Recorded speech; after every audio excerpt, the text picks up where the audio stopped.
साथ दिव्या सिंह, भ्रष्टाचार की इमारत और सम्मान पर सियासत। जी हां, एक बार फिर समाजवादी पार्टी के टीपू सुल्तान ने अपनी ओछी मानसिकता की राजनीति का प्रदर्शन किया है। सत्ता लोभी अखिलेश ने अपने ही आदर्श के नाम पर करोड़ों का माल हजम कर ढकारा तक नहीं, और अब जब सम्मान के नाम पर हंगामा खड़ा कर दिया है। महापुरुषों के नाम पर सियासत और विकास के नाम पर घोटाला करना अखिलेश और उनके चमचों के लिए आम बात है। भ्रष्टाचार के जिस इमारत में घुसने को लेकर सपा के टीपू ने इतना बड़ा बवाल किया है, क्या वो करना जरूरी था? अगर ऐसी किसी जगह पर जाना है तो दिन में क्यों नहीं? अगर हंगामा करने के लिए दिन में समय है तो माल्यार्पण करने के लिए दिन में समय क्यों नहीं है? अगर घर में रखी प्रतिमा का ही माल्यार्पण करना था तो फिर जेपी सेंटर पर जाने का ढोंग क्यों? ऐसे में जनता का सवाल है कि यूपी में भ्रष्टाचार का बिच्छू कौन है? समाजवादी पार्टी के इन हरकतों से जयप्रकाश नारायण जी के सम्मान कर रहे हैं या फिर अपमान? क्या है पूरा मामला, इस रिपोर्ट में देखिए और इसी पर आज हम विस्तार से चर्चा करेंगे। हमारे साथ मेहमान भी जुड़ेंगे, लेकिन उससे पहले ये रिपोर्ट देखिए। हमेशा से अपने हिंदू विरोधी बयान और कार्यों से समाज को तोड़ने वाली समाजवादी पार्टी ने एक बार फिर बेवजह के माहौल को जन्म देने का प्रयास किया है। दरअसल ये पास हुआ था, लेकिन भ्रष्टाचार के टीपू सुल्तान ने अपने आदर्श के नाम पर भी बड़ा घोटाला किया, जिसके चलते 2017 में निर्माण पर रोक लगा दी गई। और हर कोई जानता है कि जब किसी बिल्डिंग का निर्माण होता है या फिर निर्माण कार्यों को बीच में रोक दिया जाता है तो साइट के चारों ओर बाड़ाबंदी कर देते हैं, ताकि किसी भी प्रकार की जान माल की हानि न हो। ऐसे में सुरक्षा के इन नियमों पर राजनीति करना क्या अखिलेश सरकार को शोभा देता है? सत्ता के लोभ में इतना अंधा होना कितना सही है? लेकिन विरासत में मिली पार्टी और संस्कारों की सच्चाई सामने आ ही जाती है। Z+ सिक्योरिटी होने के चलते जेपी सेंटर जाने पर एलडीए ने रोक दिया। एलडीए ने नोटिस में कहा कि जेपी सेंटर एक निर्माण स्थल है, जहां निर्माण सामग्री बेतरतीब ढंग से फैली हुई है और बारिश के कारण कई कीड़ों के होने की आशंका है, जिसके चलते अपनी आदत से मजबूर अखिलेश ने बवाल शुरू कर दिया और बिदके हुए सपा समर्थकों ने तो हंगामे की सीमा ही पार कर दी। आखिर में पुलिस ने अखिलेश के घर के बाहर बैरिकेडिंग कर दी। वही सपा को घेरते हुए उत्तर प्रदेश के मंत्री सुरेश खन्ना ने समाजवादी पार्टी को फ्यूज ट्रांसफार्मर बताया। बीजेपी प्रवक्ता मनीष शुक्ला ने कहा कि अखिलेश यादव को जवाब देना चाहिए कि समाजवादी पार्टी के नेता रात के अंधेरे में ही क्यों सक्रिय होते। Bureau report, Sudarshan news. और इस पर चर्चा करेंगे, लेकिन उससे पहले अखिलेश यादव ने क्या कुछ कहा इस पूरे मामले पर और ब्रिजेश पाठक ने क्या कुछ कहा है, वो सबसे पहले आपको सुनवा देते हैं।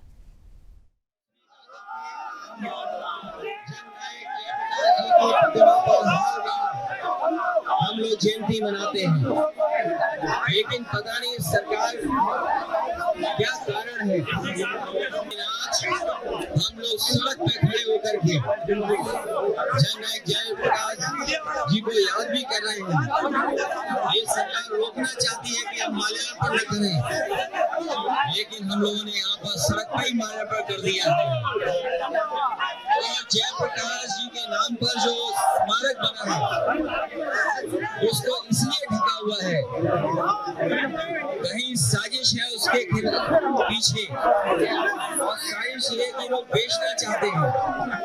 सोचिए ऐसी सरकार जो म्यूजियम बेच रही हो, जननायक भारत जयप्रकाश जी के स्मारक को भी बेच रही हो, उससे क्या उम्मीद करोगे लोकतंत्र में? समाजवादी लोग जयंती हर समाजवादी पार्टी को अराजकता गुंडई पसंद है। आज समाजवादी पार्टी के राष्ट्रीय अध्यक्ष के आचरण से सिद्ध हो गया है। जिस ढंग से दीवार कूद करके, दीवार फांद करके वहां जाकर के उन्होंने माल्यार्पण किया है, जिस बिल्डिंग को एलडीए ने, विकास प्राधिकरण ने सील करके रखा था, उनको कानून से कोई मतलब नहीं है। कानून के आसपास भी गुजरना नहीं चाहते। हमेशा कानून तोड़ करके फैलाना समाजवादी पार्टी का पाना सगल रहा।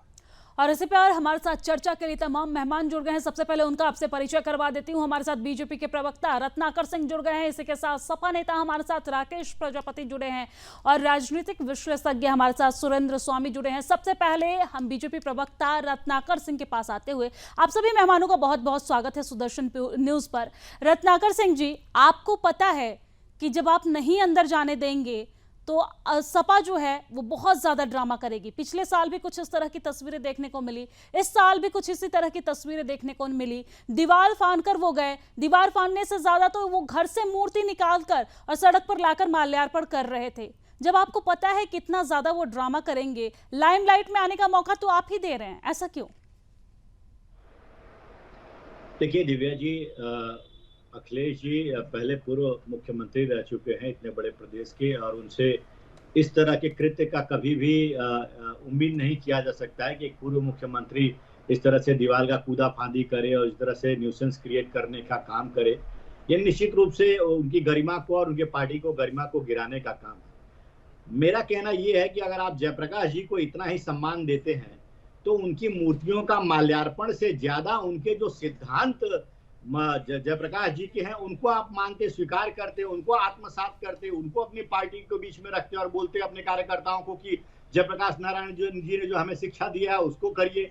जयप्रकाश नारायण जी ने हमेशा से परिवारवाद के खिलाफ रहे हैं और जो ठीक इसके उल्टा समाजवादी पार्टी हमेशा से अपने पारिवारिक कुनबे को ही सदन में भेजना, चुनाव लड़ाना, तो ये परिवारवाद का जो जीता जाता है एक उदाहरण है। दूसरी चीज, सबसे बड़ी चीज है, जयप्रकाश जी जो है हमेशा गुंडे माफियाओं के खिलाफ रहे, कभी भी कानून तोड़कर कोई काम नहीं करते थे। उसके ठीक उलट समाजवादी पार्टी अराजकता फैलाने में विश्वास करती है, कानून तोड़ने में विश्वास करती है, गुंडे माफियाओं को वरदहस्त देने में विश्वास रखती है। आपने देखा कि किस तरह से राजनीति में सुर्खियों में बने रहने के लिए क्या सही है क्या गलत है उस सुर्खियों में बने के रहने के लिए नायब यादव जैसे बलात्कारी को डिफेंड करना, सिर्फ सुर्खियों में बने रहने के लिए मंगेश यादव जैसे डाकू को डिफेंड करना, ये कहीं ना कहीं दर्शाता है कि समाजवादी पार्टी के मुखिया मानसिक रूप से दिवालियापन के शिकार हो गए। आपको राजनीति करनी है, सार्थक राजनीति करिए। आपको सम्मान देना है जयप्रकाश जी को, उनके सिद्धांतों को अपना करके सम्मान दीजिए। आप इस तरह से पूर्व मुख्यमंत्री होते हुए कूदाफादी करके दीवार में आप क्या दिखाना चाहते हैं प्रदेश की जनता को? प्रदेश की जनता सब देखती है, सब जानती है। आपके कार्यकाल में क्या क्या हुआ वो भी उन्होंने देखा, किस तरह से गुंडा राज और माफिया राज पनप रहा था और किस तरह से गुंडा माफियाओं को आप लोग आगे बढ़ा रहे थे। जो आतंकी थे, जो माफिया थे, उनके ऊपर से आप केस हटा रहे थे। आपने किस तरह से कारसेवकों पे गोलियां चलवाई, वो प्रदेश की जनता ने देखा है। और आज आप जयप्रकाश जी को झूठा सम्मान, जो इस तरह से मूर्ति को घर से बाहर लाना और माल्यार्पण करना, अरे आपको इतना ही सम्मान था, अपने कार्यालय में घर में जाते, उनको माल्यार्पण करते, सम्मान देते, उनके सिद्धांतों को आप अपने कार्यकर्ताओं के बीच में लाते, अपनाने का काम करते, लेकिन आप करेंगे नहीं। आप निगेटिविटी का न्यूसेंस जो है क्रिएट करने का काम करेंगे। आप राजनीति में सिर्फ इस तरह के गुंडे माफियाओं का भी आप साथ देंगे, क्योंकि आपको सिर्फ मीडिया की सुर्खियों में रहना है। आपको यह नहीं समझना है कि कौन सी राजनीति आपको करके और जनता के दिल में जगह बनाना है। इसी का परिणाम जो है आने वाले 10 जो उपचुनाव है विधानसभा के, उसमें भी इनको खामियाजा भुगतना पड़ेगा। दिव्या जी, मैं कह रहा हूं जी, कहीं ये 10 जो उपचुनाव होने वाले हैं विधानसभा के, कहीं ये उसी का असर तो नहीं है कि चुनाव से पहले ये सारा ड्रामा? देखिए, अगर विधानसभा में आप चुनाव लड़ने जाते हैं तो सही मुद्दे लेकर आइए।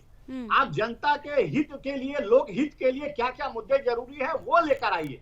इस तरह की ड्रामेबाजी कहीं ना कहीं जनता के बीच में आपकी एक निगेटिविटी छवि जो है क्रिएट करने का काम करती है, नकारात्मक छवि की उभरती है कि एक पूर्व मुख्यमंत्री इस तरह से एक बच्चों की तरह, जो स्कूल कॉलेज के बच्चे होते हैं, दीवार में कूदा फांदी करते हैं और जबरदस्ती जाके माल्यार्पण कर, लोग जो निर्माणाधीन बिल्डिंग है जिसको रोक दी गई है और इनके भ्रष्टाचार के कारण उसको रोक दिया गया है और उसमें माल्यार्पण करने की जिद करते हैं। आप एक पूर्व मुख्यमंत्री हैं, आपको अपने सम्मान का, पूर्व मुख्यमंत्री के गरिमा का ध्यान रखना चाहिए, अपने पार्टी का गरिमा का ध्यान देना चाहिए। ये खामियाजा इनको उपचुनाव में भुगतना ही पड़ेगा। ठीक है रत्नाकर जी, लौटूंगी आपके पास। हमारे साथ सपा नेता लगातार जुड़े हुए हैं राकेश प्रजापति जी। प्रजापति जी, आपके पास आते हुए, एक नॉकटर्नल टर्म होता है, ये टर्म हम यूज करते हैं उन चीजों के लिए जो रात में ज्यादा एक्टिव होते हैं कंपेयर देन दिन में सोते हैं, रात को एक्टिव होते हैं। इसमें जो कीड़े मकोड़े आते हैं, कुछ पशु पक्षी भी आते हैं। समाजवादी पार्टी की यही स्थिति है। समाजवादी पार्टी रात को, आधी रात को माल्यार्पण करने का क्या बोला जाए इसे? शायद दिव्या जी आपको जानकारी होगी, कल माननीय नेताजी, श्रद्धेय नेताजी का द्वितीय पुण्यतिथि थी जी। उस द्वितीय पुण्यतिथि के उपलक्ष्य में कल माननीय राष्ट्रीय अध्यक्ष जी अखिलेश जी सैफई में थे। पूरा दिन वहां सैफई में रहे और कल मैं भी सैफई में था और कल 8 बजे सैफई से राष्ट्रीय अध्यक्ष। राकेश जी, आपकी आवाज हमें नहीं मिल पा रही है, एक बार जी। मैं ऑब्जेक्ट इसलिए करना चाहता हूँ, आपने गलत वर्ड यूज किया। टीपू सुल्तान, उनका नाम अखिलेश यादव है, कहीं भी किसी डॉक्यूमेंट में टीपू सुल्तान नहीं है। आप एक एंकर हैं, क्या आप प्रधानमंत्री को फेंकू कहेंगी? उन्होंने 15 लाख रुपए का वादा किया, उन्होंने 100 स्मार्ट सिटी बनाने का वादा किया, उन्होंने ना जाने कितनी योजनाएं हैं जिनको देने का वादा किया। क्या आप उन्हें फेंकू कहेंगे? लेकिन आपको एक एंकर होते हुए आपको उनको टीपू सुल्तान नहीं कहना चाहिए था। सर मुझे क्या कहना चाहिए, क्या नहीं कहना चाहिए? आप मुझे सुझाव देने से बेहतर है कि आप अपने पार्टी के जो आला कमान है ना, उन्हें सुझाव दीजिए कि उन्हें Z+ सिक्योरिटी मिली है और वो आधी रात को माल्यार्पण के लिए जा रहे हैं, जानबूझकर तमाशा बनाने की कोशिश कर रहे हैं। लाइमलाइट चाहिए क्या उन्हें मीडिया की? मीडिया के लाइमलाइट के लिए बहुत सारा काम है ना, अच्छे काम करें, लाइमलाइट में आ जाएंगे। आधी रात को माल्यार्पण का क्या दिवालियापन है ये? माल्यार्पण करने नहीं गए थे, आप समझिए, रात को माल्यार्पण कर तो आधी रात को कौन जाता है सर? नॉकटर्नल कहूंगी तो वो तो गलत नहीं होगा ना, जो रात को एक्टिव होते हैं, दिन में सोते हैं। कभी भी आप एंकर हैं, आप न्यूज रूम में बैठती हैं, लेकिन आपके जो रिपोर्टर हैं वो आधी रात नहीं, रात के 3-3 बजे जाते हैं, 4-4 बजे जाते हैं, 6-6 बजे जाते हैं। लेकिन जब पता है कि काफी सालों से वो जगह बंद है, वहां पर काम जारी है, वहां पर जो है अलग अलग तरीके से वहां पर जांच चल रही है, तो फिर क्या मतलब बनता है आधी रात को ऐसे जगह में जाने का? एक आम जनता जाए तो समझ भी आता है, वो जिन्हें Z+ की सिक्योरिटी मिली है, अगर कल के डेट में कोई घटना घट जाती तो फिर आप कहते कि अच्छा बीजेपी जो है वो उसने घटना घटवाई, बीजेपी आने वाले दिनों में चुनाव है, चुनाव के डर से बीजेपी ऐसे कर रही है। आपको तो चैन किसी में नहीं है ना। राकेश जी, क्या आपको मेरी आवाज मिल पा रही है? प्रतिनिधि का काम क्या है? अच्छा, प्रतिनिधि क्यों चुनते हैं हम? प्रतिनिधि क्यों चुनते हैं? अगर हमें मेरे विधायक को, मुझे पे कोई परेशानी आएगी, विधायक रात में 12 बजे मेरे काम के लिए नहीं आएगा, तो ऐसे विधायक को हम क्यों चुनेंगे? ऐसे सांसदों को क्यों चुनेंगे? प्रतिनिधि वही है जो रात में भी काम आए, प्रतिनिधि वही है जो रात में 2 बजे निकले। अरे तो रात में किसी आपदा की स्थिति में रात में वहां पर जाएंगे ना, या फिर कोई आपदा हो गया तो वहां पर लोगों से मिलने जाएंगे, कोई घटना घटी तो जनता के बीच जाएंगे, या फिर जो जगह बंद है, जहां पर जांच जारी है, 7 सालों से उस जगह को उस तरीके से बंद करके रखा गया है, क्या उस जगह पे जाएंगे? क्या उस जगह पे जाएंगे? किसी तरह की कोई घटना घटती है, जिम्मेदार कौन होगा? वो एक आम व्यक्ति नहीं है राकेश प्रजापति जी, वो एक आम व्यक्ति नहीं है, वो पूर्व मुख्यमंत्री है, उन्हें Z+ सिक्योरिटी मिली है। क्या कोर्ट ने कोई रोक लगाई है वहां जाने के लिए? क्या कोर्ट ने कोई आदेश दिया है वहां पर नहीं जाएगा प्रतिनिधि? क्या इस देश के अंदर महात्मा गांधी की जयंती या पुण्यतिथि नहीं मनाई जाती? क्या लोकमान्य तिलक की नहीं मनाई जाती? पंडित दीनदयाल उपाध्याय की नहीं मनाई जाती? कांशीराम जी की नहीं मनाई जाती? अम्बेडकर जी की नहीं मनाई जाती? किसकी? राकेश जी, आपको नहीं लगता कि ये जितनी भी घटना घटी है, आपने जो भी सपा ने किया है, वो सारी चीजें स्क्रिप्टेड थी? पहले आप वहां पे गए, आपको जाने की अनुमति नहीं मिली, आप दीवार फाने और फिर उस तरीके से फिर वहां से निकल कर आए, घर से मूर्ति आ गई, माल्यार्पण कर दिया। अरे घर से मूर्ति निकाल कर ही माल्यार्पण करना था सर, तो पहले ही कर देते, या घर से ही श्रद्धांजलि अर्पित कर देते। ये कहाँ लिखा है कि आप उस सेंटर में ही जाकर श्रद्धांजलि अर्पित करेंगे? जानबूझकर ये सारे स्क्रिप्टेड नौटंकी आपने नहीं रची, ये स्क्रिप्टेड नहीं है, ये सारे स्क्रिप्टेड, जिस तरीके की नौटंकी आप सपा। जयप्रकाश नारायण की जिस तरह की नौटंकी समाजवादी पार्टी के द्वारा आज की गई है, बच्चा बच्चा को ये देखकर लगेगा कि ये स्क्रिप्टेड है। जब घर से ही मूर्ति निकाल कर माल्यार्पण करना था सर, तो वही कर लेते। क्या मतलब था आधी रात को जाने का और इस तरीके से पूरा ड्रामा क्रिएट करने का? जनता देख रही है, जनता ने 2024 में इसलिए इनको जवाब दे दिया। ये 43 सीटें इंडिया गठबंधन की आई है, इन्हें जवाब दे दिया और 2027 में जवाब दे देंगे। मैं कुछ क्वेश्चन करना चाहता हूँ, आखिर जयप्रकाश नारायण को से भारतीय जनता पार्टी को एलर्जी क्या है? मैं इनसे भारतीय जनता पार्टी के प्रवक्ता बैठे हुए, इन्हीं से प्रश्न है, सीधे सीधे प्रश्न है। ठीक है रत्नाकर जी, ध्यान से सुनिएगा, इनके क्वेश्चन के जवाब के लिए मैं आपके पास आऊंगी। मेरे जवाब दीजिएगा। जी मैं बिल्कुल उनके पास जाऊंगी। आप जब क्वेश्चन की पहला प्रश्न है, भाजपा शब्द कहां से आया? पहला शब्द। दूसरा क्वेश्चन है, जनसंघ किस पार्टी का हिस्सा था? तीसरा क्वेश्चन है, भाजपा के झंडे का कलर किस पार्टी से लिया गया है? चौथा क्वेश्चन है, भाजपा का पहला सम्मेलन जब हुआ था, तारीख मैं बता दे रहा हूँ, शायद इनको तारीख भी याद नहीं होगी, मैं तारीख बता दे रहा हूँ। जी आप लिख के लाए हैं, आप बहुत अच्छे से बता पाएंगे, प्लीज आप बताइए। पहला सम्मेलन कब हुआ था और उस सम्मेलन में 2 प्रमुख लोगों के फोटो लगे थे? इन चारों प्रश्नों का पहले उत्तर दे दें। ठीक है रत्नाकर जी जवाब दीजिए। देखिए, भारतीय जनता पार्टी के इतिहास के बारे में ये इतने सारे प्रश्न पूछे हैं, वो सर्वविदित है, 2-3 गूगल कर लेंगे, सारा प्रश्न का जवाब आ जाएगा। लेकिन ये गूगल से सर्च करके लाए हैं क्वेश्चन सर। मैं बता रहा हूं, इन्होंने बहुत मेहनत किया है रत्नाकर जी, इन्होंने बहुत मेहनत किया है, गूगल से क्वेश्चन निकाल कर लाए हैं। प्लीज आप भी आंसर देख के दे दीजिए। मूल प्रश्न ये है दिव्या जी, मूल प्रश्न ये है कि आज ये मुद्दों से आपके प्रश्न का जवाब प्रश्न से ये कर रहे हैं और ये आपके प्रश्नों का जवाब दे नहीं पा रहे हैं, क्योंकि ये सारे लोग उस तरह की अराजकता फैलाने में विश्वास करते हैं और अराजकता फैलाने में विश्वास करते हैं और गुंडा राज इनके शासन काल में चरम पे रहा है। आज आपको राजनीति करनी है तो लोक नीति की राजनीति करिए, जनहित की राजनीति करिए। आप लोग इस तरह से पूर्व मुख्यमंत्री है, सम्मानित पद पे रहे हैं, इस तरह से खुलाफादी करके और अराजकता फैलाकर निगेटिव राजनीति क्रिएट करने का क्या मकसद है आपका? आप जनता को क्या दिखाना चाहते हैं? मैं तो वही जानना चाहता हूँ। अगर माल्यार्पण आपको अपने घर से बाहर निकाल कर ही मूर्ति के ऊपर करना था तो पहले ही कर दिए होते। निर्माणाधीन बिल्डिंग के अंदर जो चारों तरफ से बैरिकेडिंग कर दी गई है और जो आपके घोटाले की जांच हो रही है, उस बिल्डिंग में जाकर आपकी जिद है कि मैं जाकर उसी में माल्यार्पण करूंगा? ये कैसा जिद भाई? आप अगर जरा भी आप गंभीर राजनीति को रखते और जेपी जी के सिद्धांतों का पालन करते तो इस तरह का हरकत नहीं करते। आप उनके सिद्धांतों को आत्मसात करिए, अपने पार्टी में उनके सिद्धांतों को लाइए, परिवारवाद को खत्म करिए, गुंडा राज को जो आपके पार्टी में कहते हैं गुंडा राज आप कायम है अभी भी उसको खत्म करिए, अराजकता की राजनीति छोड़ दीजिए। ठीक है रत्नाकर जी शांत हो जाइए। राकेश प्रजापति जी कह रहे हैं कि सपा जो है, समाजवादी पार्टी जो है, उनके विचारधारा के अनुरूप काम करती है। तो अब मैं राकेश प्रजापति जी से पूछना चाहूंगी कि यहाँ पर जेपी का एक नारा था, अगर आपको भी याद हो तो, कांग्रेस हटाओ देश बचाओ। कांग्रेस हटाओ देश बचाओ के नारे के विरुद्ध जाकर आपकी पार्टी काम कर रही है। यहाँ तो भारतीय जनता पार्टी हटाओ देश बचाओ का नारा आप लगा रहे हैं और कांग्रेस के साथ हो गए। तो आप कौन सी जेपी की बात कर रहे हैं? जो जेपी जिस जेपी को हम सब जानते हैं, उन जेपी का तो ये नारा नहीं था कि भारतीय जनता पार्टी हटाओ। उनका तो नारा ये था कि कांग्रेस हटाओ देश बचाओ। लेकिन आपकी पार्टी क्या कर रही है? कांग्रेस के साथ गठबंधन करके देश चलाने का सपना देख रही है। आप इसी विचारधारा पे काम कर रहे हैं। मैं जवाब दे रहा हूँ, जवाब आप ही से चाहिए सर। बिल्कुल इसका जवाब दे रहा हूँ। आपको बता दूं, इन चारों प्रश्नों जो मैंने पूछे इसी में उत्तर छिपा हुआ है।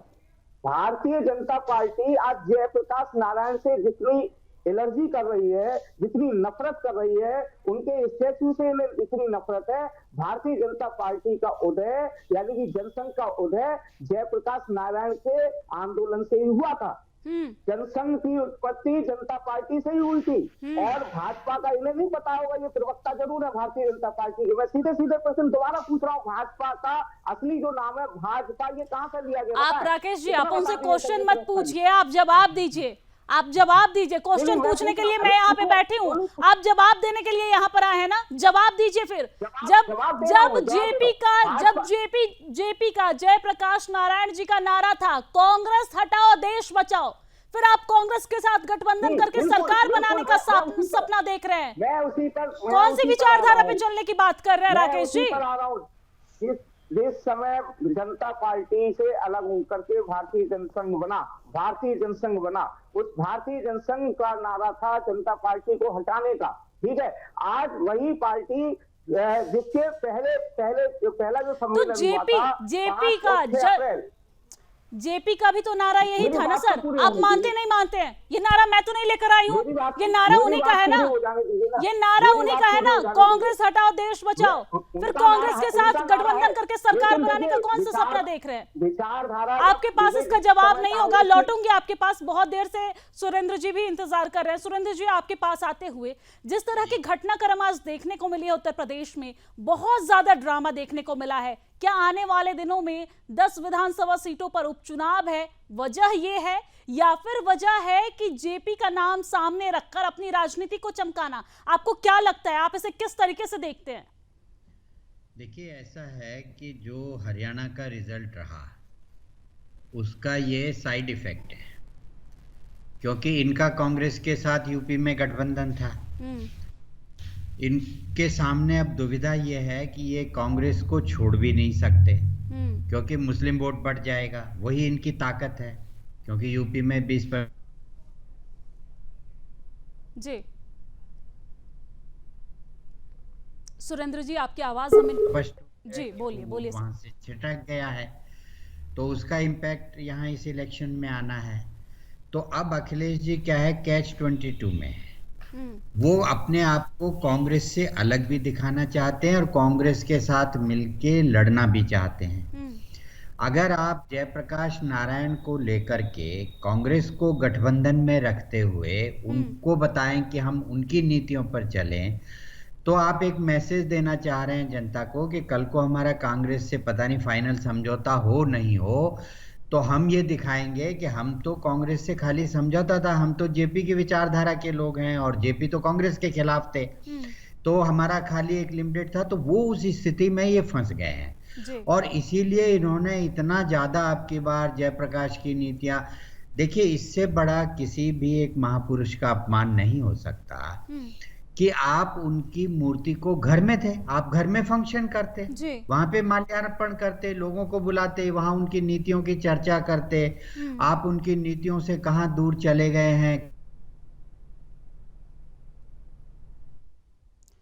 ठीक है सुरेंद्र जी, लौटूंगी आपके पास, आपकी आवाज हमें नहीं मिल पा रही है।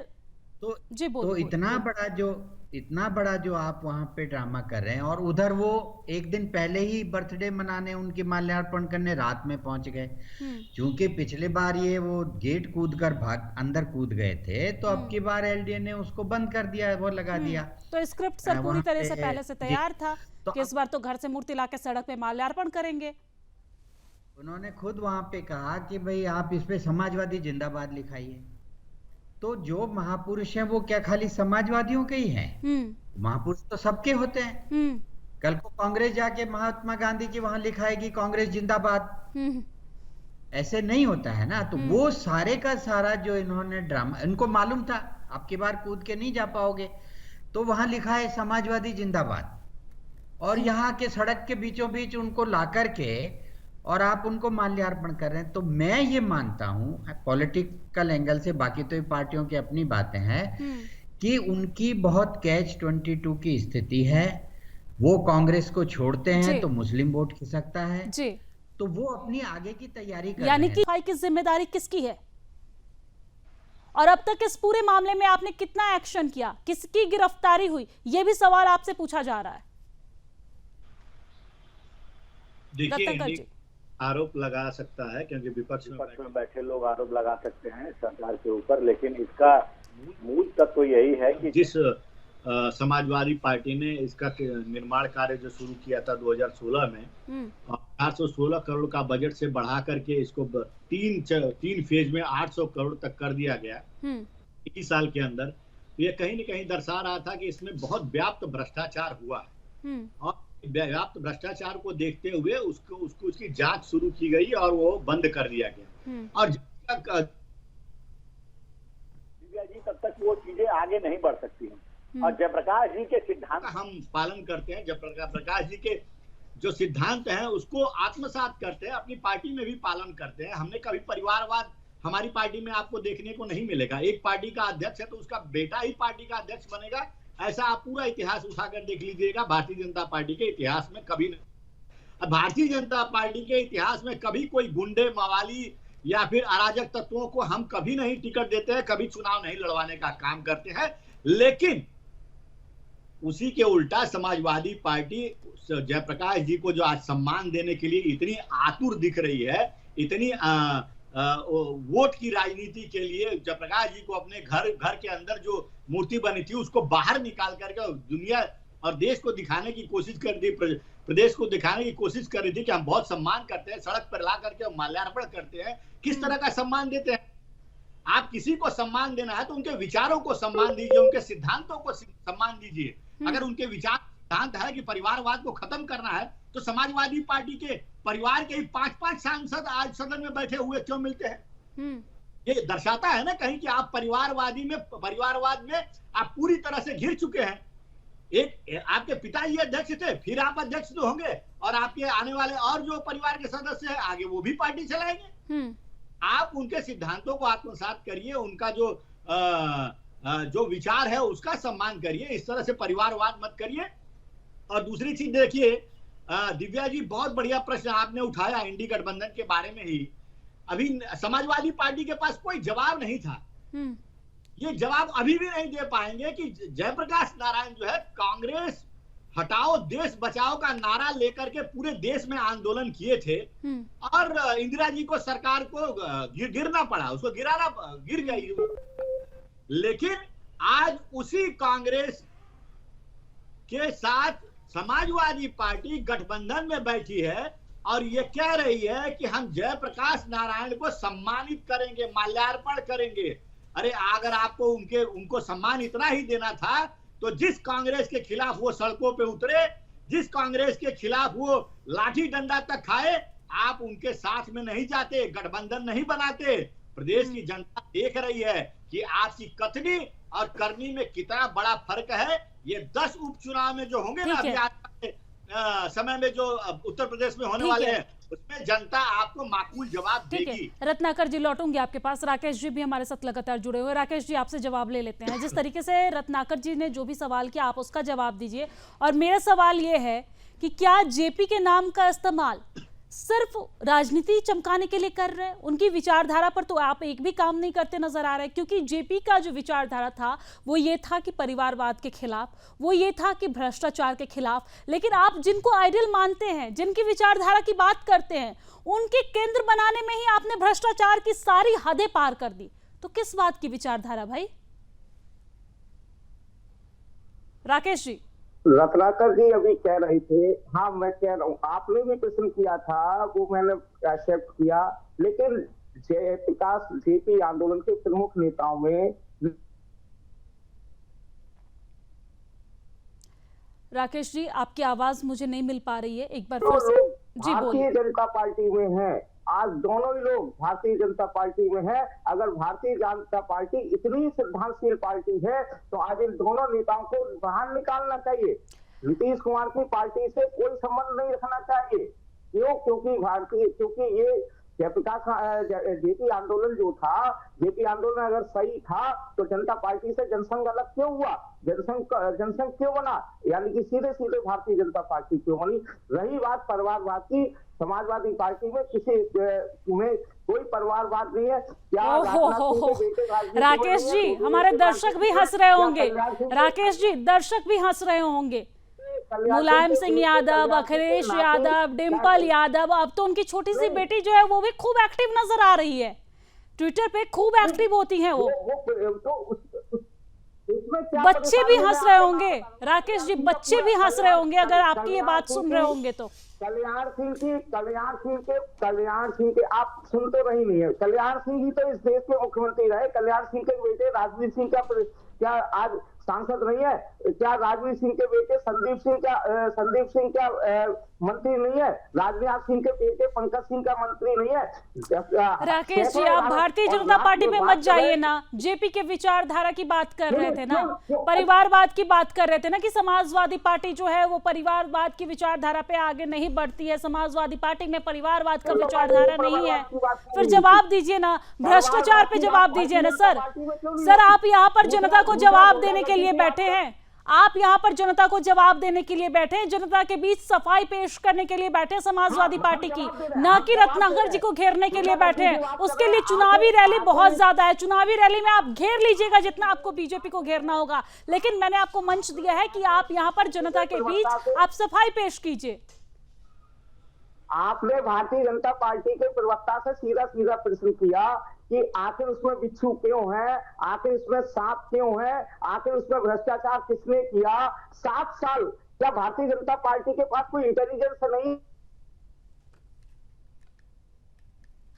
ठीक है राकेश जी, आपके को ट्रांसफर नहीं करवा पाई, करवानी चाहिए थी उन्हें, जांच क्यों नहीं करवाई? करवा करके अखिलेश यादव जी को जेल में डालना चाहिए, अगर गलत है तो क्यों नहीं डाला जेल में? मैं कह रहा हूँ, मन से कह रहा हूँ, इस चीज को अगर गलत है तो क्यों नहीं जेल में डालते? जेल में डाले, क्यों नहीं डालते? 7 साल हो गए, 7 साल और जेल में डालेंगे तो कहेंगे कि टूल किट अपना रहे हैं, तोता मैना को छोड़ रहे हैं। जांच जब शुरू होगी, पहुंचेगी ईडी और सीबीआई, तो कहेंगे कि टूल किट अपना रहे हैं, तोता मैना को छोड़ रहे हैं। जेल में डालने पे भी परेशानी आप ही लोगों को होती है ना। किसी भी विपक्षी नेता, जब कोई भी विपक्षी नेता जब जेल में जाता है अपने भ्रष्टाचार के कारण, तो बीजेपी उसके लिए जिम्मेदार हो जाती है। मात्र 100 करोड़ रुपए देने के बाद, लगाने के बाद जयप्रकाश नारायण जी का जो म्यूजियम था, जिसमें बहुत सारी 17 मंजिला इमारत। ठीक है राकेश जी, लौटूंगी आपके पास। सुरेंद्र जी भी हमारे साथ लगातार जुड़े हुए हैं। सुरेंद्र जी, आपने रत्नाकर जी को भी सुना, राकेश जी को भी सुना, यहाँ पर दोनों एक दूसरे को घेरने का काम कर रहे हैं, लेकिन क्या वजह है कि इस तरह की रणनीति समाजवादी पार्टी को बनानी पड़ रही है? देखिए, इसमें दिव्या जी 2 इसके पहलू हैं। पहला पहलू, जैसे मैंने बताया था कि वो निर्माणाधीन सेंटर है, पूरा नहीं हुआ था। ऐसा नहीं है कि वो पूरा बन के तैयार हो गया था और उसको बंद कर दिया, वो पूरा निर्माण उसका नहीं हुआ था। 2016 में सिर्फ इन्होंने प्रतिमा वहां अंदर लगाकर उसका माल्यार्पण कर दिया था, और एक जो म्यूजियम का हिस्सा था वो पूरा हुआ था। बाकी जो सारा हिस्सा है वो अधूरा है, वो बना नहीं है। भ्रष्टाचार के आरोपों को लेकर के वहां काम बंद कर दिया, उस पे ताले लगा दिए। अब एक कानून की बात है कि कोई भी निर्माणाधीन क्षेत्र अगर बंद है और उसमें काम नहीं हो रहा है और वो पब्लिक के लिए नहीं खोला गया है, तो आपको उसी क्षेत्र में जाकर के ताला तोड़ के, दीवार कूद के जाकर के क्यों माल्यार्पण करना है? सही बात है। आप उसको अपने घर में कर सकते थे, और फिर उसका ड्रामा करके सड़क पे बेचारों को, उनको उठा करके ले आए और सड़क पर ला करके माल्यार्पण किया। तो जो पूर्व मुख्यमंत्री रहे हैं, जो एक पार्टी है इनकी समाजवादी पार्टी, उनको ये देखना चाहिए कि भाई अभी बंद है, वहां पे उन्होंने रास्ते खुला नहीं है, तो इनको कोशिश ये करनी चाहिए थी कि साहब उसमें जो 100 करोड़ का प्रपोजल गया है, जो एलडीए ने कहा है कि हमने अब जो राकेश जी शांत हो जाइए, आपको समय दिया था मैंने, उस टाइम पे आपको बोलना था, और समय सड़क पे मूर्ति लगाने में और घर से मूर्ति सड़क पर लाकर माल्यार्पण करने में बहुत फर्क होता है। राकेश जी शांत हो जाइए। अभी को खुलवाने की कोशिश करते और उस सेंटर को फिर से चालू करवाने की कोशिश करते, तो इसके बजाय उन्होंने उसका राजनीतिक उपयोग करने का सोचा, और रात को जाना, फोटो खिंचवाना, दीवार कूदना और उनको लेकर के आना। तो ये एक मतलब कानून सम्मत कार्य, उसमें मैं कहूंगा कि ये नहीं माना जाएगा। कोई भी बिल्डिंग जो बंद हो गई, ठीक है। आप सभी मेहमानों का हमारे साथ इस चर्चा में जुड़ने के लिए बहुत बहुत धन्यवाद, अपना कीमती समय देने के लिए। तो आपने देखा कि किस तरीके से यहाँ पर जेपी की जयंती पर राजनीति पूरी तरीके से गर्म है। अगर अखिलेश यादव चाहती तो घर में भी माल्यार्पण कर सकते थे, उन्हें याद कर सकते थे, उनकी विचारधाराओं पर चलने का शपथ ले सकते थे, लेकिन यहाँ पर माल्यार्पण करने के नाम पर पूरी तरीके से राजनीति चमकाई जा रही है। इसी के साथ रणक्षेत्र में आज के लिए इतना ही। मुझे दीजिए अनुमति। जय।